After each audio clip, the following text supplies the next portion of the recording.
Halo teman-teman, kali ini Rancang Bangun ingin membahas terkait perhitungan perencanaan debit limbah domestik perumahan dengan menggunakan Excel.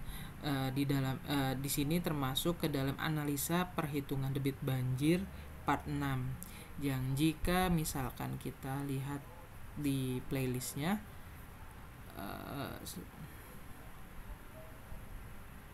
playlist.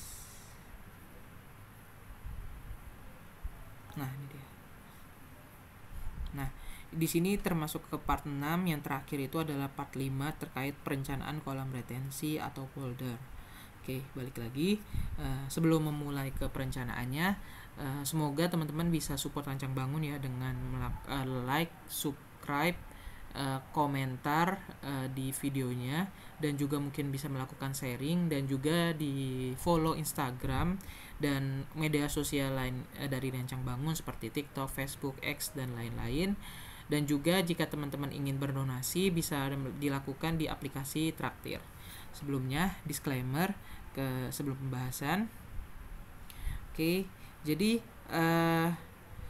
kali ini dari Rancang Bangun ingin merencanakan ya untuk menjelaskan untuk perencanaan terkait debit limbah yang biasanya dihasilkan nggak hanya di perumahan ya, nggak seperti rumah tangga, tapi juga mungkin di perkantoran dan lain-lain gitu. Jadi kalau misalkan secara peraturannya sebenarnya limbah domestik itu, nah ini dia, bukan, sebentar. Nah ini limbah domestik itu sebenarnya limbah yang nggak bisa langsung dibuang ke saluran lingkungan. Jadi dia itu harus diolah terlebih dahulu. Nah, karena apa? Karena limbah domestik itu cenderung akan mencemari lingkungan dan berdampak buruk bagi kesehatan masyarakat. Juga karena di satu sisi dia itu akan merusak biota yang ada di dalam saluran lingkungan sendiri, seperti tumbuh-tumbuhan, terus juga mungkin ada binatang ya. Jadi dia juga akan mencemari tanah, merusak ekosistem air, berpengaruh pada sumber air minum, menyebabkan bibit penyakit seperti diare, tifus, kolera, jamur dan cacingan, menimbulkan bau yang tidak sedap dan juga menyebabkan banjir. Jadi biasanya kan kita itu kalau di rumah itu ada septic tank ya. Septic tank itulah yang menjadi wadah sebelum air limbah domestik yang dikeluarkan, baik itu dari limbah rumah tangga, limbah kantor atau limbah lainnya, itu diolah terlebih dahulu sebelum masuk ke dalam saluran lingkungan. Nah, secara skematik diagramnya itu kurang lebih seperti ini. Nah, ini bisa dilihat ya. Jadi di sini itu ada kita sebut ini skematik diagram. Nah, di sini ada kamar mandi, WC, terus juga ada pantry. Pantry itu area di ruang kayak kitchen yang tempat buat makan dan lain-lain. Nah, lab ini merupakan lavatory atau tempat kita untuk melakukan cuci tangan, lavatory. Terus habis itu ada WC, terus habis itu ada floor drain. Nah, di sini ada close, lupa singkatannya apa, tapi close itu kayak semacam untuk ngebantu salurannya biar lebih lancar. Terus habis itu ini ada KS, itu kitchen sink. Ini ada kitchen sink karena ini di pantry ya. Jadi ini kitchen sink bukan lavatory gitu. Nah, di sini bisa dilihat. Jadi kalau misalkan berdasarkan ini yang sifatnya itu ada B3 itu kan seperti di area kamar mandi ya. Jadi di sini di area kamar mandi ini dari skematik diagramnya itu semuanya masuk ke dalam septic tank biologikal gitu. Jadi ini diarahkan semua salurannya dulu ke septic tank, lalu setelah itu bisa lalu dibuang langsung ke dalam saluran jika sudah diolah di dalam septic tank biologikal ini, kayak gitu. Nah, kalau misalkan di sini kitchen sink ini secara ini saluran bisa kita langsung keluarin ke dalam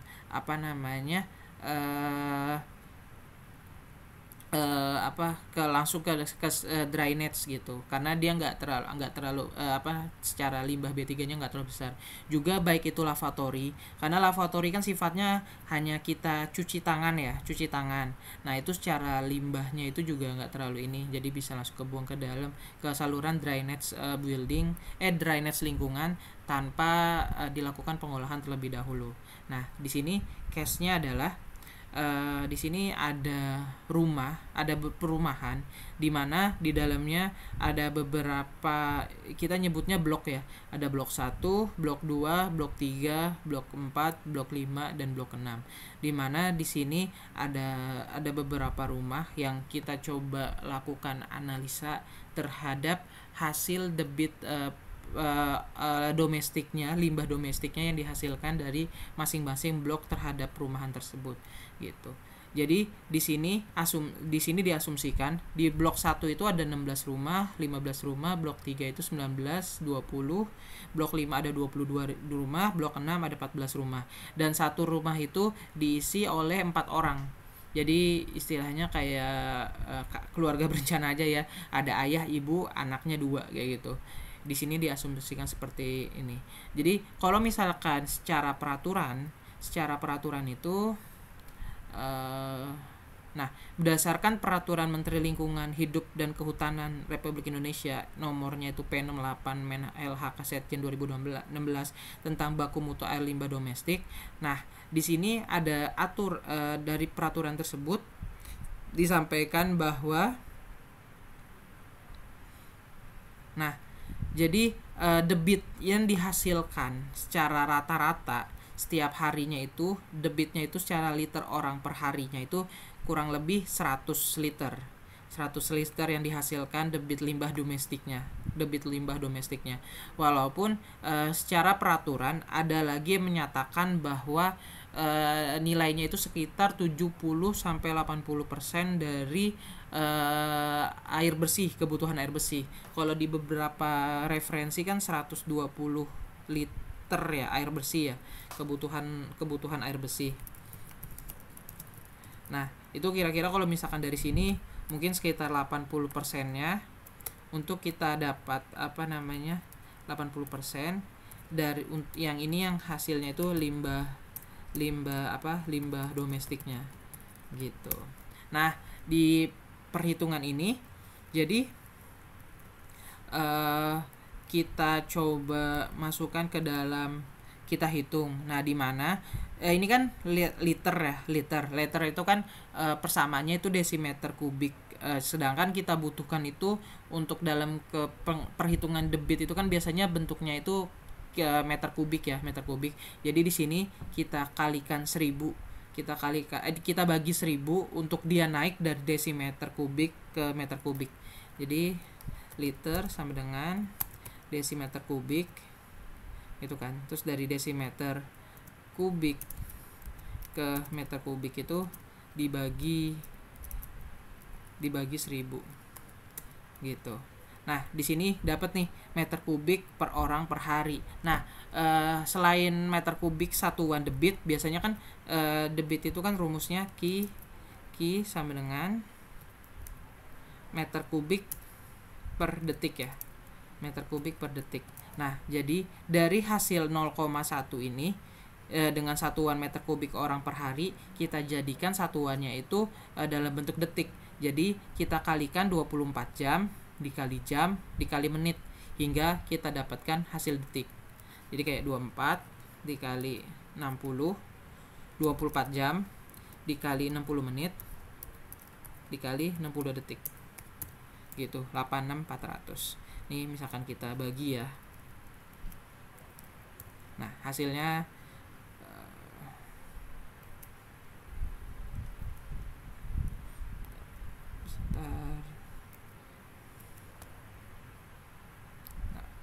ini dia 0,nya banyak banget. Nah, tuh hasilnya sama ya. Hasilnya tuh 0,000 berapa nih banyaknya nih? Ya, banyaklah nolnya gitu. Jadi di sini kita sudah jadikan bagian. Nah, ini tinggal kita kali aja ke dalam perhitungannya. Nah, terus jadikan di sini rumusnya itu kita jadikan masih bentuk meter kubik orang per detik. Jadi kita asumsikan pada area rumah blok 1 yang dimana ada 16 rumah, berarti 16 rumah dikali jumlah orang dikali sama debitnya, debit meter kubik per orang per detik, hingga didapatkan hasil seperti ini gitu. Ini rumah blok 2 dengan jumlah rumahnya 15, terus lalu sini ada dengan jumlah rumahnya 19, ini dengan jumlah rumahnya 20, ini dengan jumlah rumahnya 22, ini jumlah rumahnya ke 14 gitu. Nah, biasanya kita sambungin kemana sih ke dalam kalkulasi kita itu untuk menghitung debit perencanaan kita, karena biasanya kan kita udah ngehitung ya debit perumahan ya. Nah di sini kita udah dapat debit banjir kita, debit perencanaan debit banjir. Nah di sini kita kita hitung lagi nih debit perumahan. Jadi istilahnya dari debit banjir ini ditambah debit perumahan hingga didapatkan debit total kayak gitu. Walaupun ya sebenarnya secara nggak signifikan ya, karena kan sebenarnya nilainya kecil banget ya, nilainya kecil banget. Cuman ya kalau misalkan secara kalkulasi jika ini tidak dijadikan batasan ya sebaiknya dimasukkan, karena ini juga walaupun kecil tidak terlalu signifikan tapi mempengaruhi gitu.